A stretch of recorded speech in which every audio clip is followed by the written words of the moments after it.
शेख माहिर अल मुअक्कली, ये इमाम खाना काबा हैं, ठीक है। और डॉक्टर जाकिर नाइक साहब उनका ये इलाज कर चुके हुए हैं। मुझे ये अल्लाह ने इल्म दिया है तो मैंने वक़्त किया हुआ है कि जो गरीब मजदूर आदमी है, वो जो 8-10 साल से अपने बेगम की दवाइयाँ टेस्ट करवा के और बीमारियों से, शुगर के मरीज़ हैं और हेपेटाइटिस के मरीज़ हैं, किडनी फेलियर पेशेंट है, तो बेचारा मजदूर आदमी दिहाड़ी करने वाला, तो वो अपनी 1200 दिहाड़ी अगर उसे मिलती है तो चलो सुबह अगले दिन मुझे चेक करवा देगा। 16 मिनट का लेक्चर है मेरा दावा है अल्लाह के फजल से कि जो वो सुन लेगा उसे मेरे पास भी आने की ज़रूरत नहीं और ज़िंदगी में से किसी डॉक्टर टेस्ट लेबार्टरी की ज़रूरत नहीं पड़ेगी।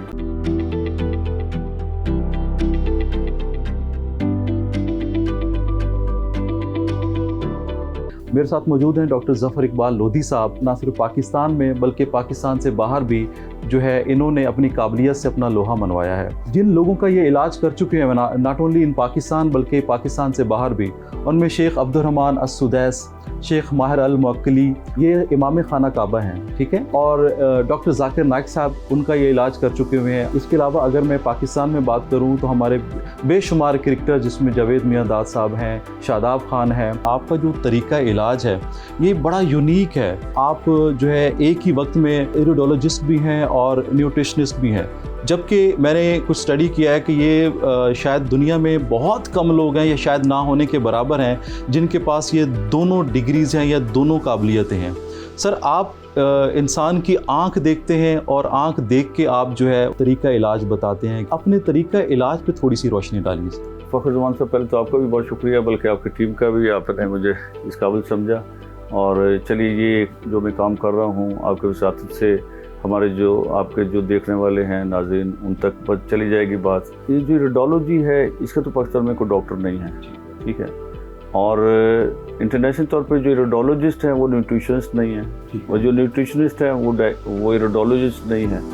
रेडियोलॉजी इससे रेडियोलॉजी से डायग्नोज की जाती है कि आँख के एंजाइम, ये हम इससे देखते हैं, ये इसके लिए मशीन है।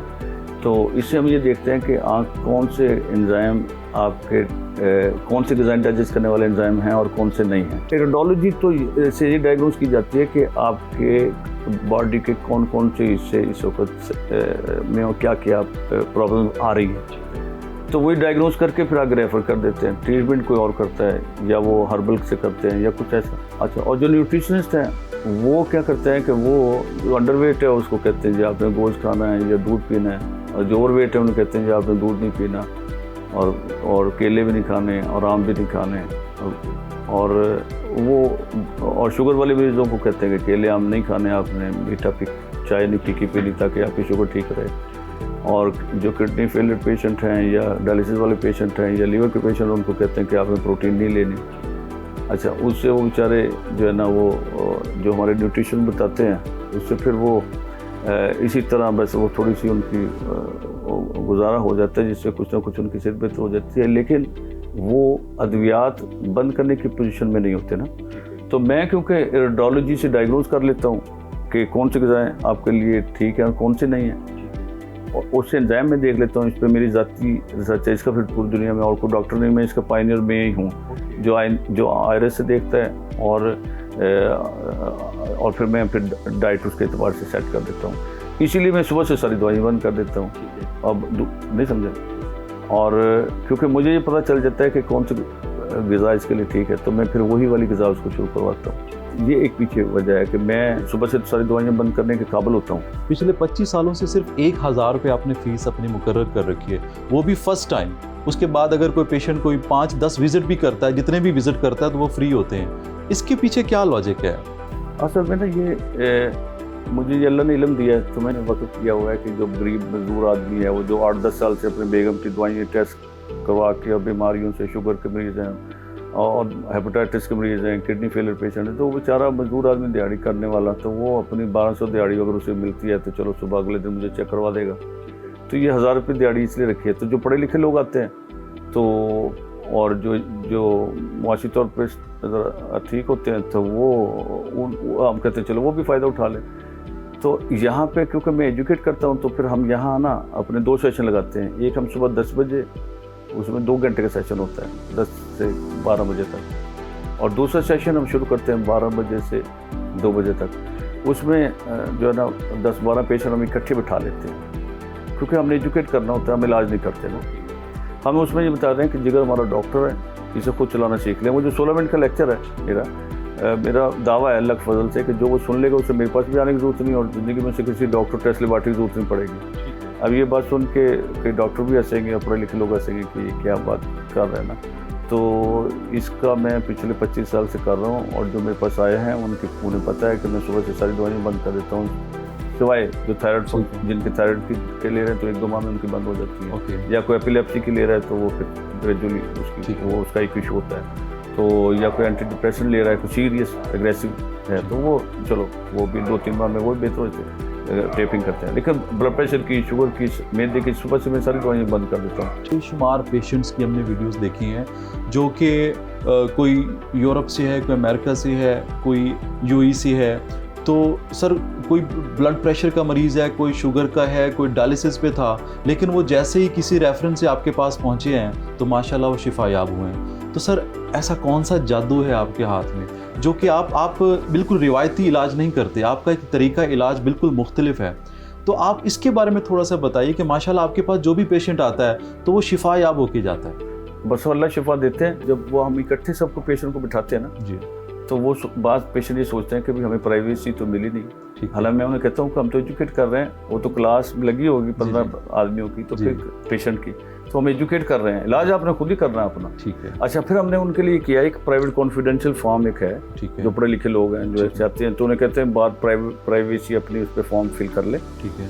करके तो फिर जब वो पेशेंट मेरे सामने आता है तो फिर हम उसकी वो प्राइवेसी वाले पेपर होते हैं हमारे पास। तो लेकिन एजुकेट के लिए हम यहाँ इकट्ठे बिठाते हैं। अच्छा। क्योंकि वो हमने 2 निशिस्तें लगानी होती है। ठीक है। हम कहते हैं जिगर जब हमारे डॉक्टर इसके होते हुए किसी डॉक्टर टेस्ट लेबार्टरी की जरूरत नहीं है, इसको खुद चलाना सीख लें। बिल्कुल।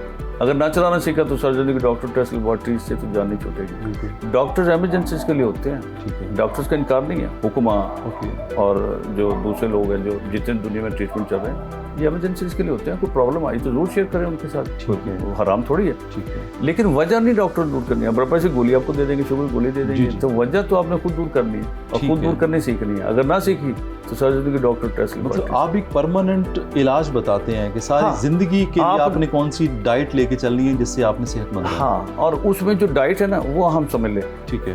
कि जैसे हमारा जिगर जो है ना वो 5000 केमिकल डेली तैयार करता है। ठीक है। और तकरीबन 35-36 हज़ार फंक्शन करता है। ओके। पूरी बॉडी के हर ऑर्गन को लीवर चला रहा है। ठीक है। तो फिर हमने देखना ये कि अच्छा ये इतना काम करने वाला है तो फिर इसकी ग़िज़ा क्या है। ओके। इसको समझना है कि इसकी जो ग़िज़ा है वो प्रोटीन है। ठीक है। कितनी चाहिए ये अगला सवाल। ठीक है। कम से कम 50 ग्राम इन अ डे। ओके। जो अच्छा, और वो जो 50 ग्राम प्रोटीन है ये हमें कब तक चाहिए? मौत तक चाहिए। जब तक गाड़ी चलानी तेल तो डालना ही पड़ेगा। ओके। अच्छा, ये जो 50 ग्राम प्रोटीन है ये जब लीवर को मिलेगी तो लीवर के 5000 केमिकल से ही बनेंगे, वो 35000 फंक्शन ठीक करेगा। जब लीवर को प्रोटीन नहीं मिलती तो फिर 5000 केमिकल तो बनाएगा लेकिन उल्टे सीधे बनाएगा। ठीक है। ठीक है। और 35000 फंक्शन उसके मुतासर हो जाएंगे। पहले प्रोटीन बात करें, प्रोटीन कौन कौन से? ठीक है। 4 प्रोटीन के सोर्स ऐसे हैं जो मैं आपके वसात से बता रहा हूँ, सबके लिए ठीक है। वो 16 मिनट के लेक्चर में भी आप लिंक शेयर कर दीजिएगा। ठीक है। वो भी हमने बताया। 4 प्रोटीन के सोर्स सबके ठीक है। वो कौन से हैं? एक पाव मछली, वो सबके लिए ठीक है, फ्राई ना हो। ओके। दूसरा अंडे, एक अंडे में तकरीबन 10 ग्राम प्रोटीन है। ठीक है। अंडा उबला हुआ जर्दी समेत। ओके। तीसरा बादाम, 200 ग्राम बादाम में 50 ग्राम प्रोटीन है। आदमी सफ़र पे, ट्रैवलिंग पे, हज पे, हॉस्टल में है, जॉब वाला बंदा, वो प्रोटीन कहाँ से पूरी करेगा? तो 200 ग्राम प्रोटीन। लेकिन 200 ग्राम बादाम बहुत ज़्यादा है ना। जी बिल्कुल। तो 100 ग्राम बादाम 2-3 अंडे ले लें। ठीक है। और चौथा सोर्स है सोयाबीन। ओके। इसके आध पाव में तकरीबन 50 ग्राम प्रोटीन। ओके। और 200 ग्राम बादाम में जितनी प्रोटीन है, अच्छा, इसके आधे पाव में इतनी 50 ग्राम प्रोटीन है। जितनी एक पाव मछली में है इसके आधे पाव में है। ओके। यानी 200 ग्राम बादाम, ठीक है, और ये 50 ग्राम में प्रोटीन बराबर है। बेहतरीन। इसके 1 किलो में 1 पाव ऑयल होता है। ओके। और बादाम जो है वो उसके 1 किलो में आधा किलो ऑयल होता है, 50%। अच्छा, ठीक है। तो इसमें भी तेल होता है 1 किलो में। चनों में नहीं तेल होता, लोबिया में तेल नहीं होता। ठीक है। ठीक है। तो ये ब्रायलर मुर्गी खाती मोटी ताज़ी होती है। बिल्कुल सही।